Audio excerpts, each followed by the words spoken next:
warahmatullahi wabarakatuh. Waalaikumsalam warahmatullahi wabarakatuh. Berdoa mulai. Bismillahirrahmanirrahim. Saudari ayat sirri amin. Walaupun datang Indonesia ya Allah. Warzuqni fahma amin ya rabbal alamin. Edi hadir. Hadir Pak. Hadir. Ada Pak. Semua peralatan sudah dibawa untuk belajar. Pak. Coba. Jadi Bapak di sini akan menjelaskan tentang tugas berpuasa ya. Jadi berpuasa itu wajib, hukumnya wajib karena masuk dalam rukun Islam. Islam. Adapun apa pengertian daripada puasa itu adalah menahan dari hawa nafsu, dari lapar, dari fajar sampai terbitnya fajar. Nah, contohnya seperti apa? Pertama yang harus kita lakukan, pertama sebelum masuknya fajar. Adapun sebelum masuknya fajar itu subuh ya. Nah, subuh itu matahari masih ada lapisan putih, masih rembulan, terus matahari itu sebelum fajar. Nah, itu ada niatnya berpuasa, yaitu sama dengan Harim Ramadan sanati fadlillah. Nah, kita bermakan di situ baru niat puasa. Nah, terus kenapa kok kita dianjurkan berpuasa? Karena kita di situ dapat mempelajari menahan kesabaran, menahan hawa nafsu, dan jelas amalnya akan dilipat gandakan oleh Allah Subhanahu wa taala. Amin.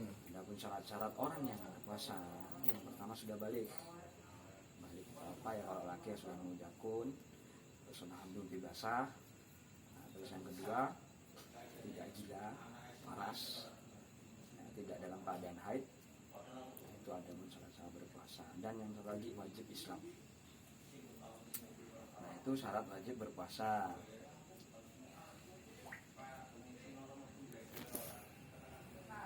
Nah, puasa adalah menahan atau mencegah, sedangkan menurut istilah puasa adalah menahan diri dari segala sesuatu yang membatalkan puasa sejak terbit fajar hingga terbenamnya matahari. Syarat wajib puasa, Islam balik, berakal sehat, mampu dan menetap. Menetap itu tidak dalam keadaan bepergian atau musyafir.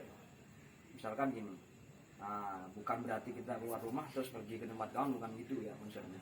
Jadi dia butuh waktu perjalanan yang panjang, bisa jadi sehari semalam, ataupun keadaan kita tidak memungkinkan untuk berpuasa di dalam mobil, dalam kendaraan, dan itu waktunya lama, tidak sebentar. Nah, itu yang masih dimaksudkan tidak sedang dalam perjalanan atau keadaan musafir. Nah, terus rukun puasa itu niat dan meninggalkan segala sesuatu yang membatalkan puasa hingga terbenamnya matahari. Amalan sunnah berpuasa itu ada banyak. Yang pertama bisa tidur, tapi nggak keseringan tidurnya ya, nggak keseringan. Terus hukumnya makruh apabila misalkan kita dalam keadaan ini ibadah melakukan sholat. Nah, melakukan sholat itu terus kita mengambil kumur-kumur. Nah, itu udah makruh hukumnya karena dia memasukkan sesuatu dari tujuh lubang. Nah, adapun hal-hal yang membatalkan puasa, yang pertama adalah memasukkan sesuatu dari tujuh lubang. Nah, itu seperti apa? Contoh, makan entah dengan sengaja. Nah, itu dapat membatalkan puasa. Tapi kalau tidak disengaja, itu tidak masalah. Jadi itu sudah semua tadi sudah Bapak jelaskan. Coba kalian cari hadis yang tentang berpuasa, terus jelaskan kepada Bapak. Ya, buka aja HP-nya lah Bapak. Hari ini, monggo. Hadis tentang puasa Pak ya. Ya.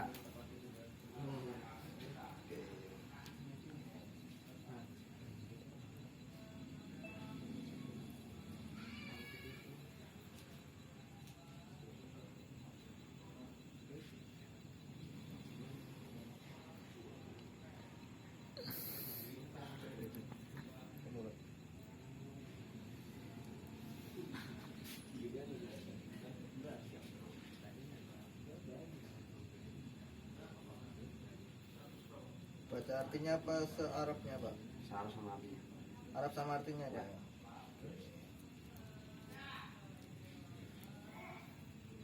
Oke, yuk.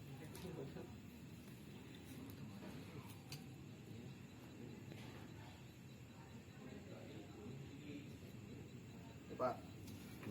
Ya Pak, Bismillahirrahmanirrahim. Nama saya Edi Setiawan.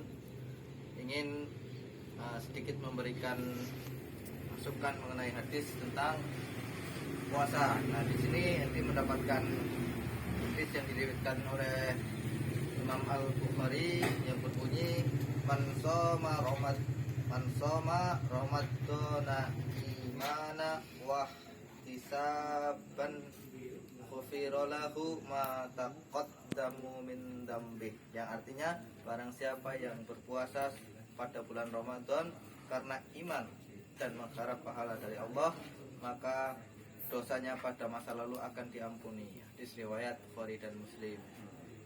Ya, sekian itu yang bisa saya sampaikan, Pak. Terima kasih Pak Mas Edi. Ini masih jelek.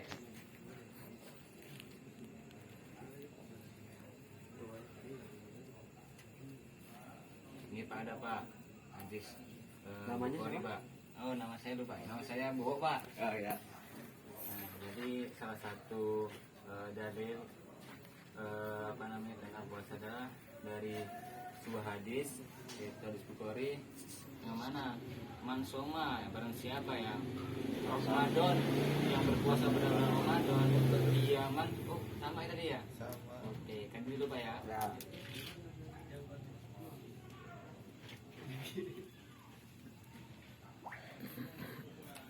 Ini pada Pak hadis Bukhari Muslim.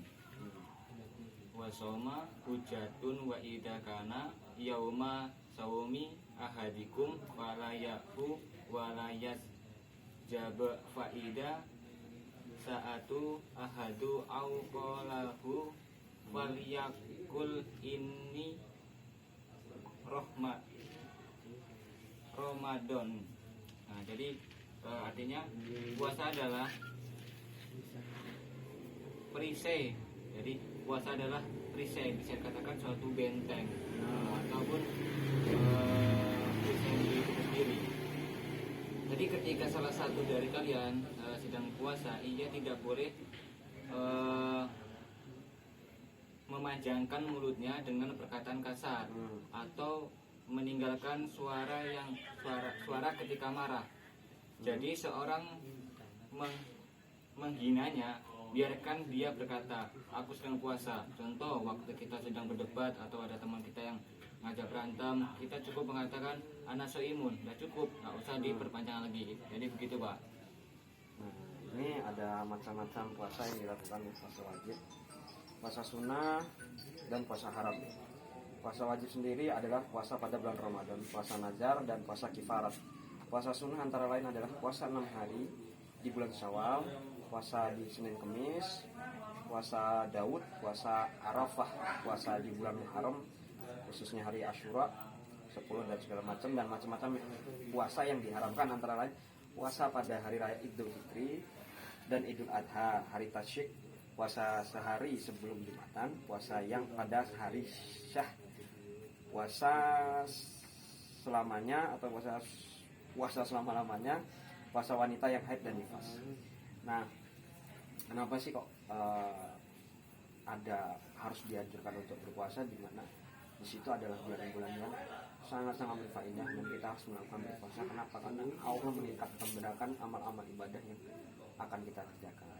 Contoh yang tidak pada bulan Ramadan yang harusnya tadinya dapat 1 di bulan Ramadan jadi 10. Nah, itu kenapa kita harus melakukan puasa dan melakukan amal-amalan sunnahnya.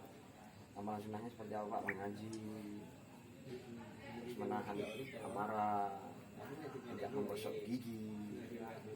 Nah, itu nanti buat kalian yang akan melakukan puasa di bulan Ramadan, yang jauhkanlah apa yang membuat diri kita bersih dan yang melakukan hal-hal yang tidak benar dan lalai, tidak baik.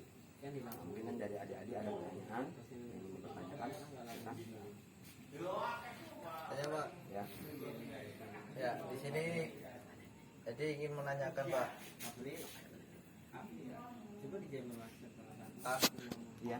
ingin menanyakan Pak. Jadi gini, apa hukumnya seseorang yang tidur sepanjang hari pada saat puasa, sedangkan tidurnya orang puasa itu Ibadah. ibadah. Nah, itu seperti apa, Pak? Jadi gini, yang dimaksudkan ibadah itu tidak dilakukan seharian pun. Kenapa kok seperti itu? Karena ketika orang tidur itu tidak akan merasakan rasa haus dan lapar. Nah, sedangkan orang yang berpuasa itu dianjurkan untuk menahan rasa haus dan lapar.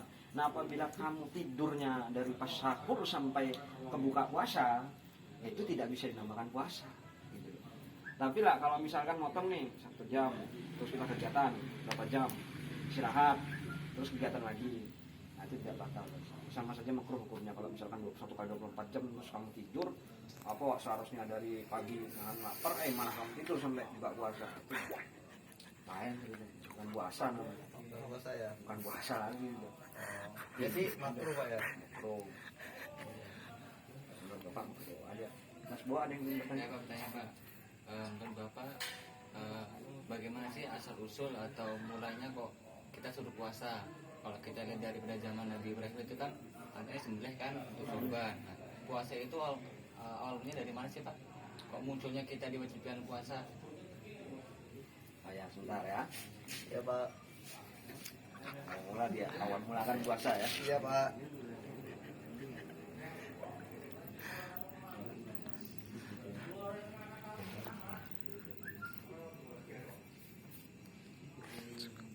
Jadi gini ya, awal mula puasa itu kenapa kok adanya bulan Ramadan? Jadi gini, dengan berbagai variasi kan banyak tuh ya, Ya, Pak. di cerita segala macam. Nah, ada di bukunya karya Al-Jabiron dan Maliki Tabjiz tahun 2002, bangsa Yunani terbiasa puasa sebelum terjunnya ke medan peperangan. Akhirnya menasir dari puasa Ramadan diwajibkan kepada Nabi Muhammad SAW umat Islam pada bulan Syaban tahun kedua Hijriah. Kala itu Rasulullah SAW mulai membangun pemerintahan berbawah di Madinah. Puasa sangat penting artinya dalam bentuk manusia yang dapat menerima dan menjelaskan tugas-tugas besar dan suci. Perintah puasa ini ada dalam Al-Quran surat Al-Baqarah 183, yaitu berbunyi, hai orang-orang yang beriman, diwajibkan atas kamu berpuasa sebagai mana diwajibkannya atas orang-orang yang sebelummu agar kamu bertakwa. Dan tujuannya apa? Biar agar kita bertakwa kepada Tuhan Yang Maha Esa. Itu. Nah, sekarang gini, coba kalian buka dari gambar orang yang sedang berpuasa, nanti dipahami apa yang didapatkan dari gambar tersebut. Biasa ke Bapak. Ya, monggo buka HP-nya lagi, dicari gambarnya. Ya, Pak.